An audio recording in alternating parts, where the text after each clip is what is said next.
Oh yeah, what is up, everybody? We're back at it with another edition of the Unscripted Sportscast. As always, your boy E-Man from the Average Joe Sports Talk Podcast. With me, the homie. What up, Cricket? What's going on, brother? How you doing this week, man? I'm doing all right, man. You got me hooked on these little no runs in the first inning bets, Oh, man. I had me a 5-leg parlay going today, man. I hit the first four. All I needed was no runs from the Cubbies and the Brewers, man. I seen last I checked, the Brewers head was up 2-0 in the bottom of the first. I didn't win that damn thing. Did a nice little same game parlay in that second Pirates game earlier though. okay. So what did you do on the same game parlay of the Pirate? What did you make? Man, I had no runs first inning. Okay. And I had the Pirates on the run line, -1.5, and I had Andrew McCutchen, 2+ hits, man. And they had a little 50% profit boost for a same-game parlay in baseball on DraftKings today. And so it was plus 1,100 normally. I hit the little 50% profit boost, wound up being plus 1,600 and something, man. So it was a nice little lick, man. I think it's like 5 to win 87 or something, but a nice little lick for early in the day. So I've been, like I told you, with a first no running. It's like I've used that as a parlay, and I've learned from you guys. I'm shocked you actually win 5 legs at one because I haven't done a 5-leg parlay in a very long time. Well, I actually didn't win 5, sir. I won 4 and got a lose. Yeah, no, exactly. But what I like about that no first run inning is, dude, it adds a little boost when you take a run line game that you feel really comfortable with, right? Yeah, bro. Or if you parlay it with an over for the game. Yes. Or yeah, absolutely. I like it. I really like it. I kind of like that tonight. I put a little one in for the it was the Guardians Rockies game tonight. Makes a total like 11, but I went no runs first inning. That one plus 110, and then over the 11 for the game, and it wound up being I think like plus 400 and something. Yeah, no, I mean it's sometimes I'll mix and match two of them, but most of the time I like to throw that in, man, when I feel really confident on a because I'm trying to figure out what's the best percentage. I know the no runs under no runs hit way more often than the overs, right? And I got to look to see what kind of percentage that hits because it makes me give me a little bit idea. I'm trying to come up with the type of system with the NFRIs, man. I mean, part of the way I like looking at something, man. I don't like to lay. I really. Lately I haven't been laying anything on. I don't like taking a bet that's not plus money. I really don't. I don't like having to, when I win a bet, they got to pay me less than I would have to pay them if I lost. So I've been staying away from that. But I like parlaying a couple of these together that are around -145, -150, get you some plus money on there. Little 3-leggers, Yeah, I've actually get plus money when it's one of those run line games and you add the NFRI in there, it gives you like a plus 189, plus 200 sometimes. You know what I mean? Even when you got two of them that are not plus money. So it kind of makes up for that when it's something that like there's sometimes, man, like especially a team like lately the Milwaukee Brewers, they're hitting the fucking run lines every time, the Atlanta Braves, stuff like that, and then you get an NFRI other team that it's going to hit. Well, you never know it's going to hit, but it pops well and it pumps out the page. You put that in there and sometimes you get like a plus 189 plus for a 2-legger for a plus 200, which is man. They're pretty sweet little odds you're getting on these things. I just started looking at them. You kind of turned me on to these, man. I've been paying attention lately, but I like them a lot, man. I really do. I got a sweet little one going right now. I got it was plus 409, but I had under no runs first inning for the Royals and Twins, no runs first inning Nats and Braves, and now I need the Astros and Mariners to come out and suck for the first inning for me too, man. That's a little plus 409 right there. So for 3, hey, that's nice, baby. That's nice. Hey, look at this guy, man. Look at Cricket, man. I mean, leave it to you to like reinvent the wheel, bro. You know what I'm saying? Grab it and make it better. I get hooked, man. Y'all turn me. Y'all put these little ideas, these little light bulbs go off my head. And I start diving into this stuff. I'm like, hey, we can make this math, man. Yeah, there we go. When it's mathing, sometimes it's good to math it. That's right. Oh man, so like I was telling you early, man, your boy came back from Daytona Beach, man. We had a big group that went. That was at least it was like 7 or 8 families. Okay, that's big time. Yeah, I think we had over fucking 20 people there between the kids and the husbands and wives and the whole couple. Man, that's a party. We took over that hotel, bro. I mean, it was insane, dude. It was a lot of loudness, man. South Florida people are very loud because most of them, a few of us were like not from South Florida originally. We had a guy from Boston. We had myself, and then we got the locals. It was. Man, yeah, I was telling you, I spent a lot of time down in Daytona, down in my youth. But my grandparents, my mom's parents, my grandfather's retired from Disney, and they moved over to Daytona after he retired and stuff, and lived there for some years. Man, I spent a lot of time down there when I was a kid. The most fun I had, though, believe it or not, man, my biggest attraction, Daytona was cool. Watching the cars, because you could drive on the beach, man, and it was. That's man. That's like their draw. bro. It was insane the amount of. I never seen so many souped up pickup trucks and Oh, Jeep. bro, that's where they go, bro. It was insane. But dude, I finally got the opportunity to go to Buc-ee's, bro. I don't know if you heard about Buc-ee's. I know about Buc-ee's, man. I like them Bucky nugs, bro. Man, everybody kept talking about because it's two now in Florida, and that's the closest one to me. And I haven't ventured that close in a while. Yeah. I went to Cocoa Beach last year, but it's still like 40 minutes north of that. Right. But this is like right there, right? It's on Daytona, a little north from the hotel where we're staying. But dude, man, wow, talk about a freaking gas station on steroids. It's like going to Disney World, bro. We were going to Myrtle Beach last summer, bro, and was a Buc-ee's somewhere in South Carolina down that way. Mm-hmm. And we got off the exit and we were going to run in there. We had to use the restroom and stuff. Going to run in there, man. They had cars backed up out of this thing. Like I was like, absolutely not, man. Absolutely not. It was crazy. I didn't realize the closest Buc-ee's to us about an hour away, but I didn't realize all the hype. If I see one, I'll stop in, man. But I ain't driving out the way, No, 50 fucking gas pumps in that place, dude. And every single one of them was full, and there was a line. I was going to say, you would think that you'd be able to keep the line flowing pretty good with that many pumps, Man, and they had, but then when you go to the store, you're like, holy shit. Listen, by the way, one of the best brisket sandwiches I've ever had in my life, bro. Wow. Okay. They have a center station where they got brisket, pulled pork, sausage, and they're pulling them all out right there, bang, bang, and making the sandwich and put them on for you to take it. I mean, it's not like it's microwave, shit. No, these guys are cooking it there. I mean, a staff of there was at least 10 people preparing sandwiches and cooking them and stuff like that inside that center and other stuff, and of course, I fell for the tourist trap, bro. Got myself a Buc-ee freaking, bro, hey, man, that's right. Got myself a Buc-ee hat, kids got some shit. All of a sudden, you're walking out of there, you spend $150 bucks. I was going to say, you done dropped 2 C notes in Buc-ee's, man. I kept it light, and it was like $150 between the food and some other shit that we took, and then the stuff. The dog even got a damn gift, bro. You know what I mean? Everybody got something, man. Let's go. Oh, man. Cricket, so what do you think, man, about last night? I think my take, finally in the Western Conference Finals, Anthony Edwards finally showed up. He did, man. He did. And it was good to see. Good to see, not bow out early like that. Mm-hmm. We didn't want to see 2 sweeps in this thing. I mean, I'd almost be fine with it, but it's still going to make us take a week off. So we might as well stretch this thing out just a little bit right here. But they showed some resiliency. KAT finally showed up, had a good game, struggled the last couple games. Man, I'm so mad at my damn self. The other day, I read an article after the last game they played before last night where they said he was shooting like historically bad from 3 in his last 5 games, like 12%, something like that. It missed. And I was like, man, I'm going to take KAT 4+ threes. That's as high as they let you go. And it was like plus 750. And I damn forgot there was a day in between there, and I wasn't forgetting that. And the first time I heard his name last night, they said he hit another 3. They're like, and he's 4 for 4 from downtown and stuff. So good to see him rise up, win one on the road, get back to Minnesota now. But I still think this is the Maverick series to lose, man. It would really surprise me to see him stretch it out this much longer.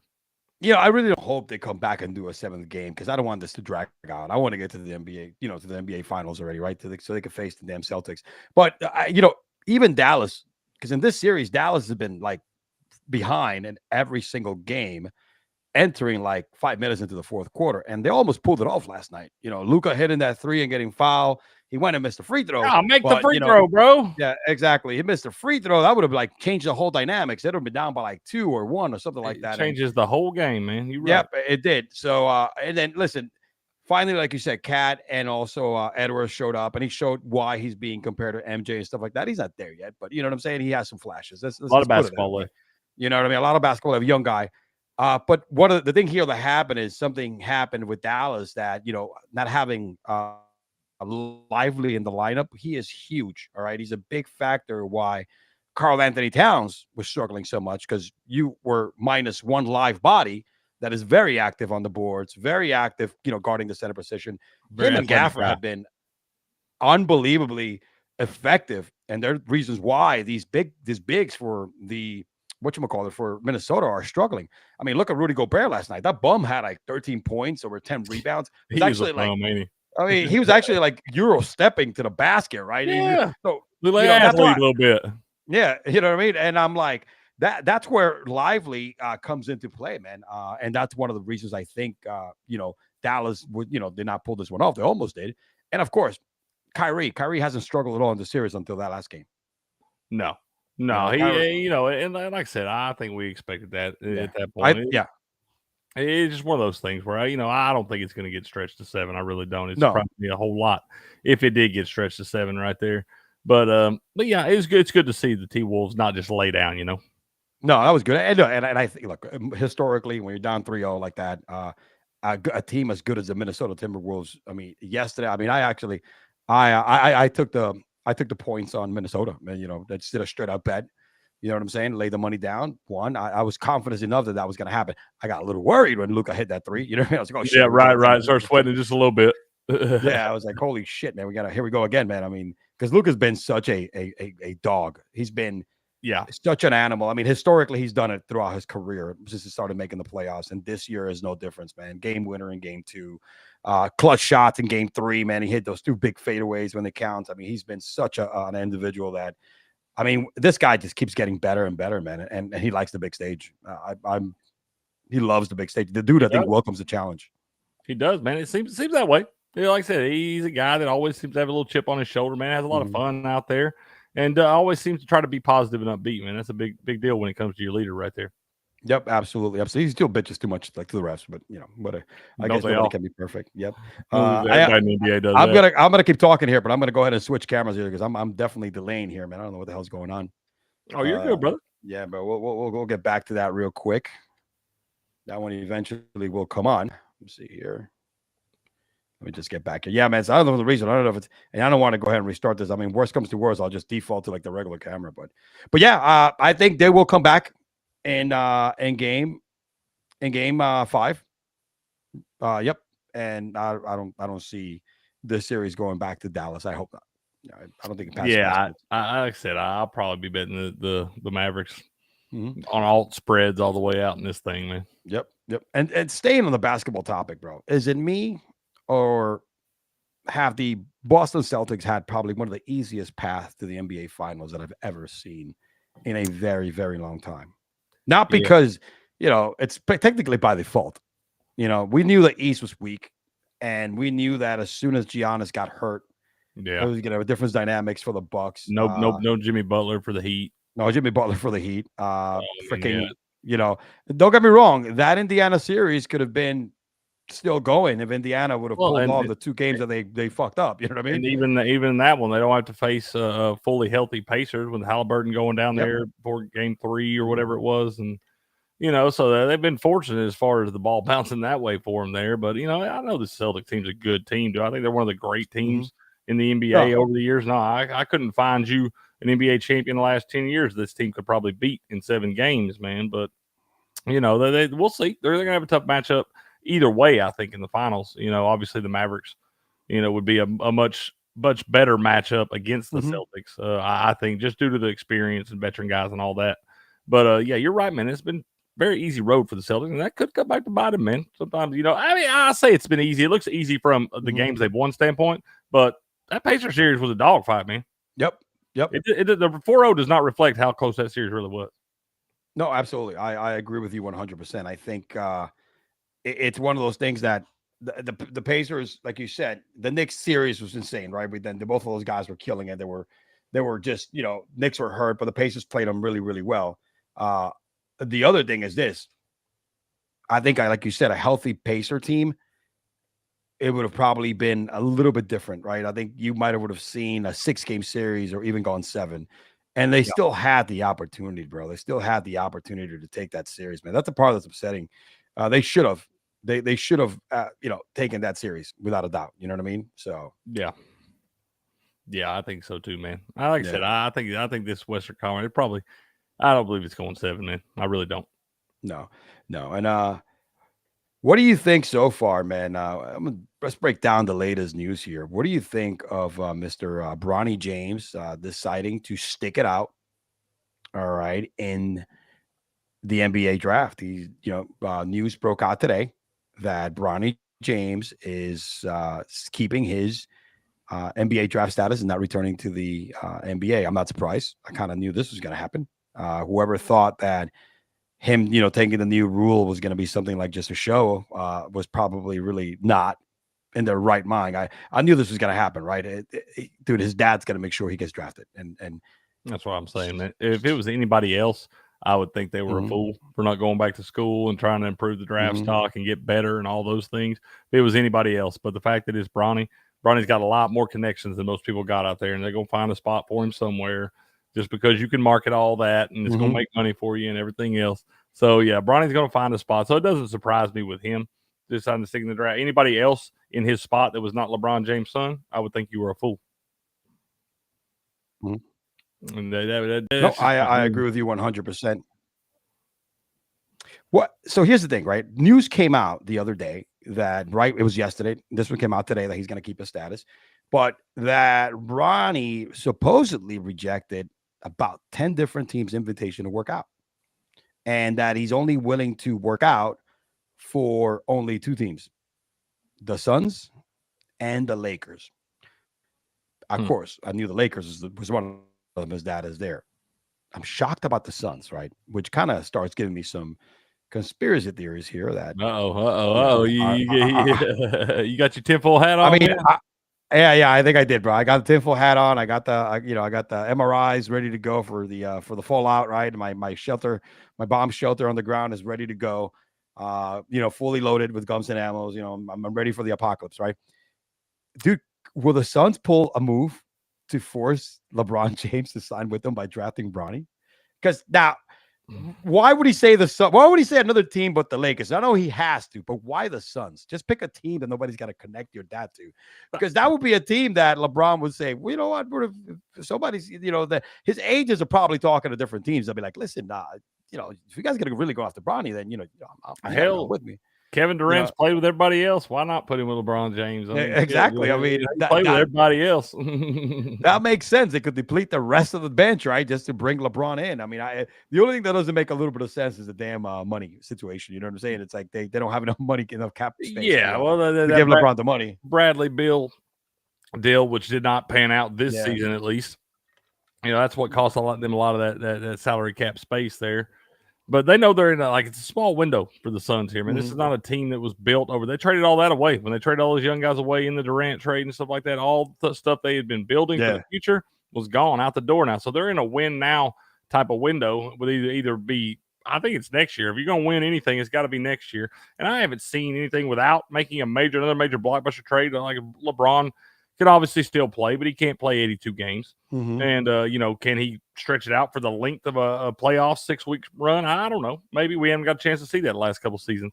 But at the same time, I mean, it's going to have to be something like that, because the way that the shape that Suns team's in right now, they ain't going to win. They got swept by a young T-Wolves team. The T-Wolves team ain't getting no worse. They're just going to get better. The Mavericks are still there. The Nuggets are going to have a chip on their shoulder coming back.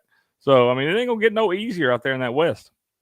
No, it's not. But gosh, the fact that he said that he rejected about 10 different workouts. Bronny rejected about 10 different invitations. I mean, if you're a guy that averaged 4 points a game in college, played 19 minutes a game, and I know your pops is your pops, but why the hell, if you want to make the NBA, that's what I'm saying. Again, the conspiracy theories comes on. It's probably LeBron is behind the scenes, right? You know what I'm saying? It's like, hey, oh, absolutely, he's always behind the scenes. But and you sit there and you look at, you have all the questions with the heart issue and stuff like that. Why wouldn't you want to go out there and show these teams that you're in good shape, your health's fine? Go out there and prove yourself, because you didn't get to play all that you would have got to play at USC. You obviously had to be eased back into it, kind of on a pitch count there, which is completely understandable. It's a very serious situation. But, you didn't get to play all the minutes you wanted to. You didn't get to get any kind of rhythm, really, because you come back midway through the season there. Like I said, I would think anybody else was a fool for not coming back and playing one more season right here. But by not working out, man, to me, that raises some red flags. There's some things you don't want to show, and this is what it tells me. According to Woj, and during the combine, right, out of 71 participants, Bronny ranked, I think, second in shooting drills, 3-point shooting drills. Also had 13 points in a scrimmage game. Listen, dude, I'm not a scout, man, but this doesn't make me believe that you did good in some scrimmage that you could play in the NBA, especially with the sample size we saw in college. But there's a lot better players on the court in college basketball this year than him. Dude, if Bronny gets drafted and he's playing the starting lineup, it's a freaking crime to Mac McClung, all right, the 2-time NBA dunk champion. He's a lot better than Bronny, even when he came out of high school. All right, when he signed with Georgetown, that dude was still a player. He's just undersized. that what tells you what, what position Bronny in. And some people have that capability because of who they are associated with. And look, Clutch Sports, it's LeBron James agency, maybe not on paper because he has to play for the NBA. He cannot run an agency while he's a player. But remember, the rule is when you declare for the NBA, the new rule says that as long as you don't sign with an agent, you could keep your NCAA, status, right, until the deadline, which was this past Wednesday. And obviously, Rich Paul is representing Bronny in the background. Right? He has like a bunch of agents in the background that he doesn't technically have. They have to come out and say that they're representing Bronny. They're just doing their thing. So, look, he has all the resources in the world, man. There's one thing that Bronny, he will get drafted. And most likely it's going to be the Lakers because the Lakers are going to keep LeBron. Too much invested. The question is, with the Suns, play here that he's only want to, go ahead and work out for these two teams tells me that, holy shit, man. Will the Suns blow the first pick, which would be stupid, on Bronny James to secure LeBron? That's crazy. Is Bronny is the most bet person to go number one overall in the sports league. They're like plus 20,000. And the books are like, it's not even a liability. We're not worried about it. Like they're not moving the odds at all. And the guys that should tell y'all something right there, man. Don't waste your money on that. No, I think the right bet would be, does he go drafted or undrafted? That would be a better bet. Mm-hmm. Yeah, that would be I think he's gonna get drafted, but it's gotta be second, late round. Somebody's gotta blow a second round pick. Somebody else use a second round pick. You can't. I don't think you can use a first round pick on him. Not in good confidence. Yeah, you could go like whatever. I don't even know how many picks we have in the NBA because it's only like 2 rounds, right? If I'm not mistaken. Yeah, not a lot. Not a lot. No, so I know like 60 picks or something like that. Yeah, something like that. Something weird like that, man. So. Oh man, what do you think, man? This past week, we also had the passing of one of the greatest, man, one of the great NBA legends of all time, bro, Bill Walton, man. I was a Bill fan from a standpoint that when you look at him as a player, a lot of talent, hell of a career in UCLA. Injuries cut this man's career short, right? He did win an NBA championship early on with the Trailblazers. Had himself 2 NBA titles because anyone another one with Boston. Remember when he was kind of like the 8th or 9th guy coming off the bench. Yep. MVP, NBA Finals MVP. The 86 and won the championship. He was 6th man of the year. And that was with like no legs. But then of course most of us know him because we didn't see him play live. Is mainly from the booth, right? This guy. Right.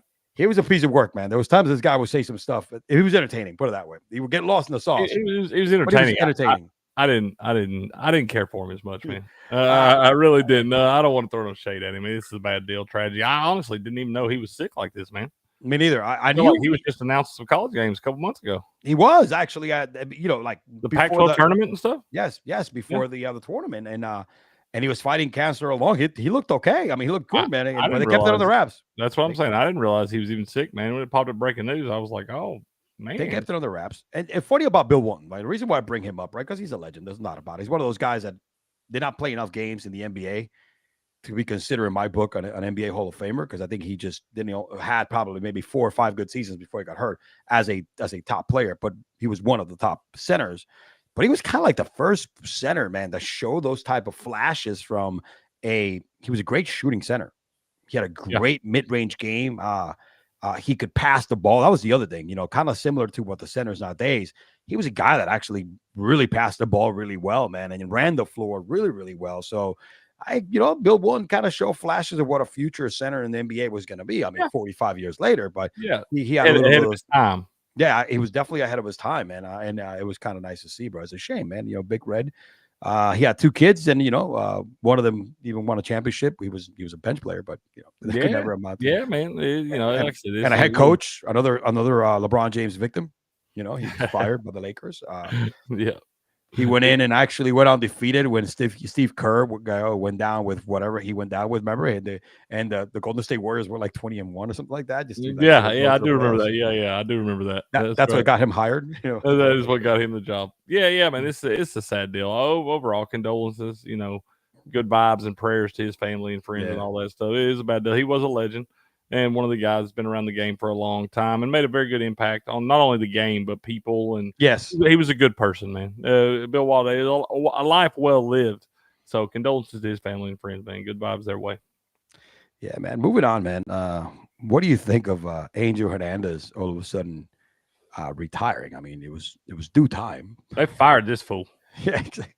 That's what they did. They finally paid him enough money and said, "Please leave us alone." This idiot should have been fired years ago, man. He has made some of the worst calls in the history of baseball. He calls Galarraga his perfect game. I remember that. Oh shit, I forgot about that, bro. He had a game in. Okay, he filed a.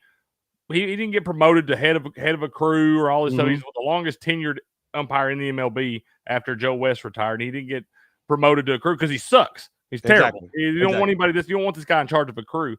And he winds up filing in 2017, I believe it was, filed a racial discrimination lawsuit and saying that's why you didn't get the promotion because you suck at your job. Yeah. Well, then in 2018, right after he files his lawsuit, he's doing a playoff game, a Phillies game, I believe it was. He had 3 calls overturned by replay in the first 4 innings. Calls that he made, not the crew, calls that he made. 3 plays overturned in the first 4 innings by replay. This guy was garbage, man. It was long overdue. He was already still giving us highlights this year of how bad he was. And with that being said, Cricket, we're going to go, if you're okay with that, man, let's look at Angel Hernandez, some of his worst calls. Let's look at him, man. I think there's like 1, 2. I mean, there's a lot of them. Oh, bro. There's not enough to go them, but I mean, we could scroll through this. I mean, there's actually 10 of them. Let's take a look. Let's do it. Take a look at them, man. These are terrible. This guy should have been fired years ago.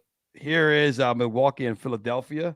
The first one is let me go in because I cannot do it on the. It's when he greatest outburst. This is one of the ones that he Schwarber. Yeah, Schwarber. There we go, Schwarber here. Yeah. Here comes. Oh. Fuck that! Look at that. That's bottom of the ninth, too, man. Yep. Zero issue with getting thrown out. I mean, he threw him out right away. Yeah, he did. You've missed him inside, outside, up and down. There was no like waiting for him to argue. Hey, here's Girardi. Joe may go too. That's why, I mean, at that point in time, you might as well go ahead and get thrown out, man. Speaking for both sides tonight. We saw a lot of. He didn't even get to his face. You're out. Like that. We certainly saw them. No, he already knew. When he slammed that bat, he was gone. Carl, I don't blame and that's just the tip of the iceberg for this guy, man. Yep. Here we go. Wyatt Langford throws 3 balls and 17 away from the plate. All 3 called strike. Oh, I remember this one, bro. Frame that thing. This is pretty bad. That's just so obvious. Okay, ready? Hold on a second. Let's start from the beginning. That's high. 2-1. That's outside. Oh my goodness. 2-2. You have oh my God. to be kidding me. Even the announcers. Look, the pitcher don't even look like he earned that one. No. The pitchers was looking away for like, yo, listen, man. I'm just throwing the baseball, man. I'm just throwing the baseball. Look at it. Goodbye. 3 consecutive pitches well off the plate. Wow. Catcher's having to move the glove back a foot. Yeah, you know how the catchers like to frame the pitchers to kind of help the pitchers? I caught it one time. I know about framing that thing up a little bit. But some of those pitches shouldn't even been able to be framed, man. No, man. Those pitchers were not frame worthy, man. So let me see here. Let's go ahead. Oh, I remember this one here, man. Look at this. Look at it. That was a Yankee game. I think I remember watching. He's not even ready. What's going on? No. It's number 3 is Blue Jays pitcher Bowen blatantly steps off the mound before throwing, and of course allow him to hit the strike zone. Ready? Look, he's stepping out. He's calling. 3-2. Strike 3. What the? It wasn't even a strike. No. First of all, he stepped off, and then he pitched. Yeah. Oh, Aaron Boone couldn't stand him, dude. Couldn't stand him. Oh my God! I mean, that's awful, man. Look, are you serious, man? This fool should have been fired years ago. Look, he's stepping off, right, and then he just goes back in there. He's like, "Yo, what happened?" And and they ring him up. Come on, man, garbage. Oh man, all right. Oh, Bryce Harper after making one of the most egregious calls. I remember this one. And you know, Bryce is one of those guys that doesn't give a shit. Yeah, he's pretty chill. Dusty's going to stand in. They're going to get there this year. 3-2 pitch. No, he held. Oh, they said he went around. Uh-oh. He's going to be out of this game if he keeps this up. He is out of this game. I got to tell you. Naked eye, he did not swing at that. Look at Angel. Dusty's going to stand in. So what are you going to do? Dude, Angel's a pretty big dude, man. I forget how big he is. Yeah, he's a pretty good sized guy too and stuff, man. Yeah, he's pretty sized guy. Man wants to play. Man, come on. That's what I'm saying. Always an Like issue. that. It's almost 100% of the time. There you go. All And right, there's let's take. people that came to that game that won't ever get to see Bryce Harper play again, man. They take That's that for true. Oh man, let me see. He goes up. Oh yeah, I remember this one. This is horrible. Dude. No! He was safe at No! The first base call was out of control. No! Look at this. Boom. Uh-oh. Can't get him. He's- Oh, no! No! He The was announcers. safe at No! No! Well, Angel Hernandez blew the call, and the infield being back should have cost him the game. It didn't. Golly, Look bro. at this. I like the replay because he's look at first base. He's in. Right he's in. there, he's safe. He is does safe. not have the ball. And another blown call by Hernandez. And, you know, Golly. Now it's a he good was- too. the announcers, and it's funny because I think out of the 5 that we've played, and then we got a couple more, he has looks the ball out. The announcers have called them out on the play and gotten pissed off because most of these announcers are from the home Yeah. team or whatever the case may be. And you're ruining baseball, man. I remember this one, bro. This he ejected him just by he didn't even do anything after he called the strike. Watch. Kinsler looks at a ball outside 1-1, and now he's been thrown out of the game. How about that? All he did was look at him. Wow. Angel Hernandez apparently has had enough of Kinsler. He's thrown him out mid at bat, and he threw him out after a ball was called. All Ian did was turn around to look at him to see if he was going to call it a strike, and he didn't like the way he looked at it. And the former Ranger now has been ejected from the game. Oh man. Here's That's another so bad. I remember this. This kid was all over the news. Remember Steve McMichael? He's Oh yeah, when he calls him out. Time goes home, Chicago. And don't worry, I'll have some speaks with that home plate umpire after the game. Ooh, a 1, a 2, a 3. Take me out to the ball game. Take me out to the. oh man, Mungo McMichael, man, he's in really bad shape, man. He's been in really bad shape, man. Yeah, he got some real bad stuff going on. He probably won't be with us much longer. No, he won't. He's lasted a lot longer than he. He's should have. already been here longer than was expected, I believe. I know, man. So prayers and thought goes with his family. Yeah, this Sure. one is Angel together at least accurate single performance by an umpire in the last 5 years. Let's see what it's all about here. Probably some more bad calls. Just more, just whatever, man. Up here high. Let's go. Yeah, ain't one of them inside the Yeah. K zone, man. No. He's like, I mean, that's crazy. That's the worst thing they could invent it for us as viewers, because now we really criticize the umpires when that little thing is right out of the box. Absolutely, man. I mean, that's a lot of these umpires are really good, man. A lot of them are really, really good. Yeah. I think you're gonna have the home plate umpire to be a thing of the past because technology is gonna be it's high enough that at least for calling strikes, right, and balls, I think you're gonna have a better, just like the CompuBox and stuff like that. You know how they collect punches and stuff like that. They could come up with something that can do this. You just probably gonna need the umpires to kind of call the outs on the bases and replays and stuff like that. But I think there's gonna be a technology where they can put a sensor or something around the area that's gonna read these strikes, man. Probably more accurate than the naked eye. They're already doing it in some of the minor league leagues and things like that. Saying the earliest it could be in the major leagues would be 2026 at the absolute earliest. So that's really early. That's really early. Yeah. We got 2 more to go here. Another one that Angel Hernandez. Oh shit! More backdoor than this. Watch this. Yeah. Let's see, Eric Ibar. Remember this one? A strike. Look at that! Oh my God! My goodness! A strike to Ibar. I can't believe it. Doesn't get much more backdoor than this. Watch this. Oh my gosh! Yeah. Bro, to me, that is one of the worst ones I've ever bad seen. right there. That's way off the plate, dude. Yeah, that's just a bit outside. That's unbelievable. Just a bit outside. Yeah. Oh, look at this. Makes correct ball flips and dugouts. And there we go. Here's one that he actually falls on his ass for. Watch Angel Hernandez, the home plate umpire. He's trying to make a call. Look at Watch Angel Hernandez, the home plate umpire. He's trying to make a call. Oh. And yep, there it is. He's out. He held on to the ball. Hey, happened in New York, of course. Yeah, of course. That's how we get down, bro. That's how we get down. Oh man, yeah, it's been a slow week on sports, man. You know what I mean? That's why I'm glad this came out so we could get some content here, bro. Oh Absolutely, man, brother. let's see what we got left, cricket, so we could close out the show here. All right, let me see. And lastly, but not least, today the LA Clippers said, "F you, Lakers. I am not gonna make sure. We're gonna make sure we're gonna lock down Tyrone Lue Yeah, they did. with an extension, probably making him one of the richest coaches in the league right now. What was it, like $75 million for what? It 3 was year something like that. contract or Yeah, something like that? 72, 75, something. It was a Oh bunch of man, money, man.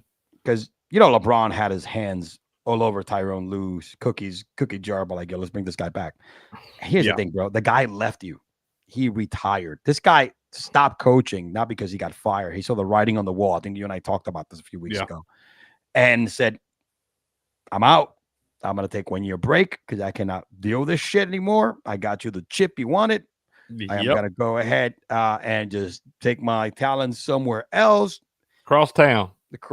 I like LA.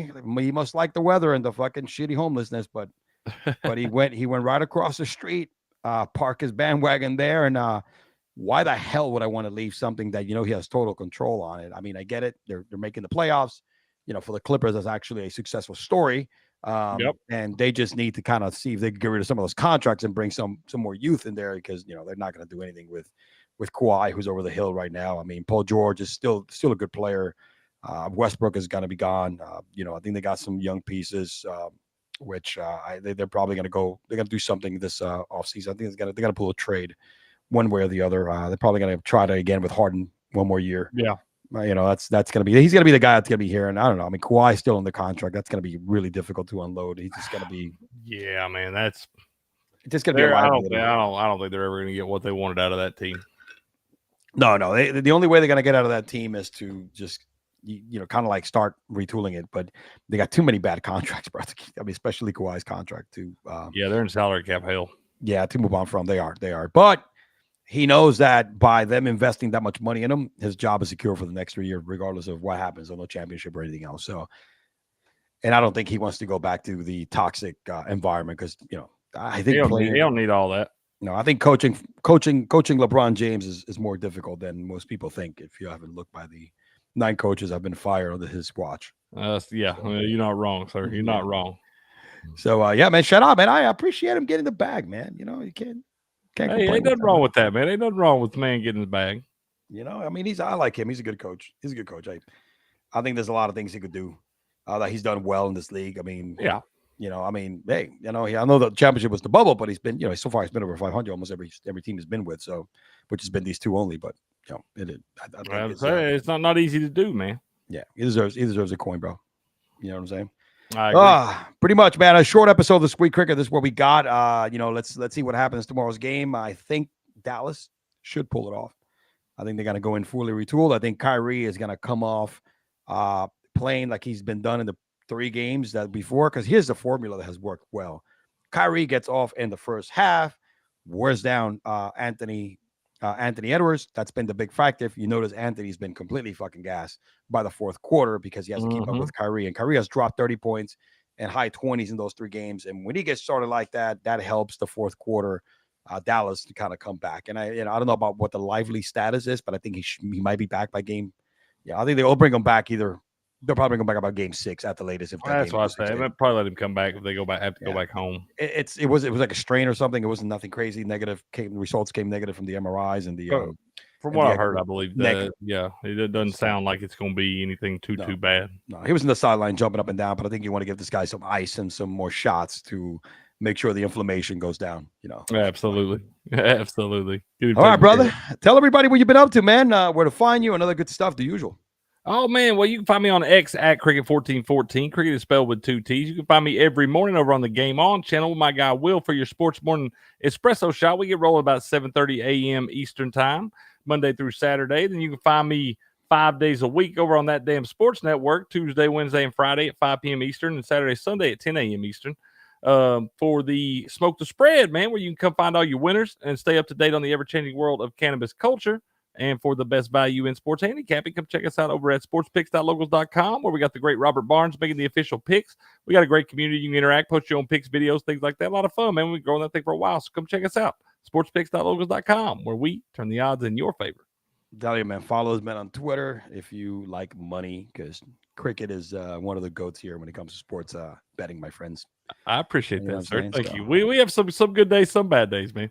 Hey, listen, man, if everybody was fucking perfect at betting, guess what, man? You know, it would They be a call it lost, winning then, man. exactly. It would be a lost art, you know. It just That's is this like fantasy football, man? If fantasy football was an exact science, Matthew Berry would be winning every Million Maker tournament.